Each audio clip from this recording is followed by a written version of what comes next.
Matunog ngayon ang hidwaan ng China at ng Pilipinas nang dahil sa agawan ng teritoryo.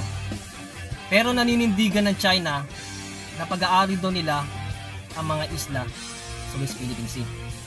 Pero tayo mga Pilipino ay hindi basta-basta isusuko ang pag-aari natin. Pero alam nyo ba, natakot lang ng China kung tayo ay lulusubin. Oo, sabihin na natin na talo tayo pagdating sa mga kagamitang pandigma. Pero kahit na ganito tayo, at kahit na wala tayong high-tech na kagamitan, meron din tayong secret weapons. At yun yung wala sa kanila. Subukan lang nila salakayin tayo. At baka madanas din nila yung mga nakaraang digmaan na panahon pa ng Kastila. At ito yung umubos sa kanila at labis nilang kinatatakutan. Ano yung kinatatakutan nila sa atin noon? Dahil meron tayong aswang. At marami tayong uri ng aswang.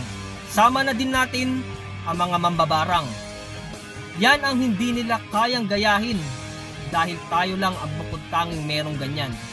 Pag dumating yung time na nagkagipitan na, malamang sa malamang, tutulong na din ang mga aswang at mga mambabarang. Para lang hindi sila mawalan ng tirahan.